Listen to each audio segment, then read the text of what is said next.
Certains diront que j'ai beaucoup de toupet, de chutzpah, comme disent les Yiddishisants, à contester le mode de fonctionnement des langues. Mais ce ne sont pas les langues qui sont en question, c'est la façon dont on les traite.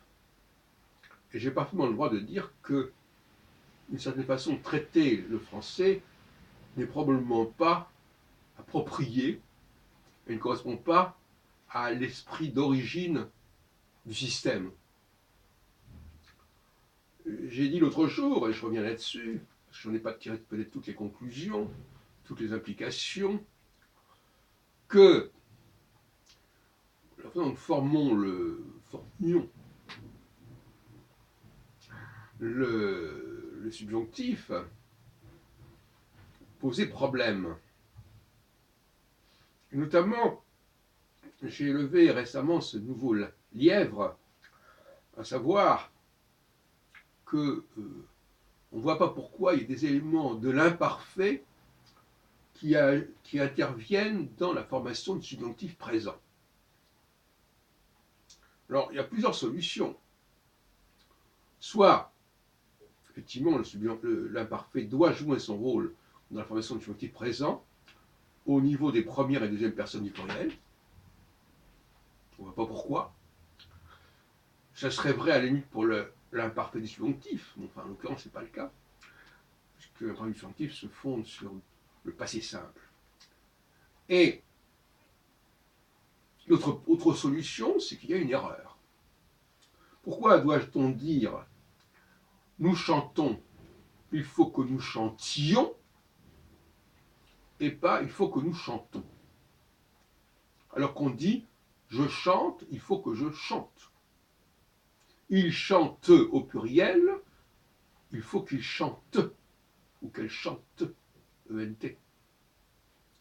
Visiblement, une erreur s'est glissée. Qu'une erreur se soit glissée, c'est une chose. Qu'elle n'ait pas été corrigée, ou en tout cas signalée, en est une autre. Et ça, c'est pas normal. Alors évidemment, je ne vais pas étudier toutes les réactions, tous les discours là-dessus.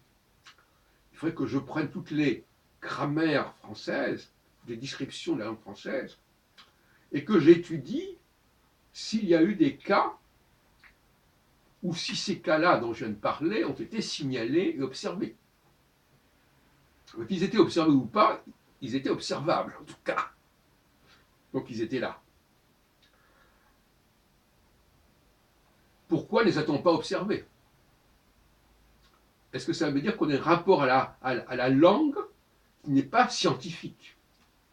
Ça consiste à dire simplement, voilà comment ça se pratique. Aujourd'hui, comment on pratique.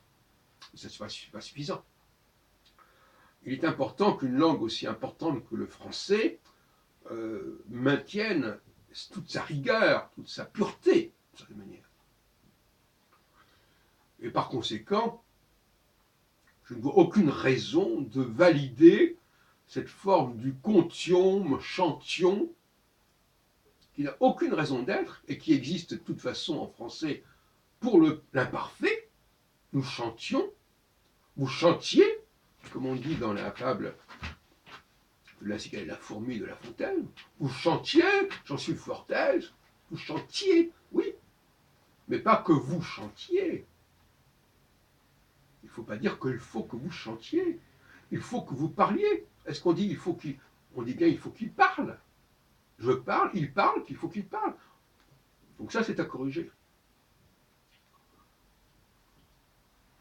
Et c'est à corriger à la lumière de notre exigence intellectuelle aujourd'hui.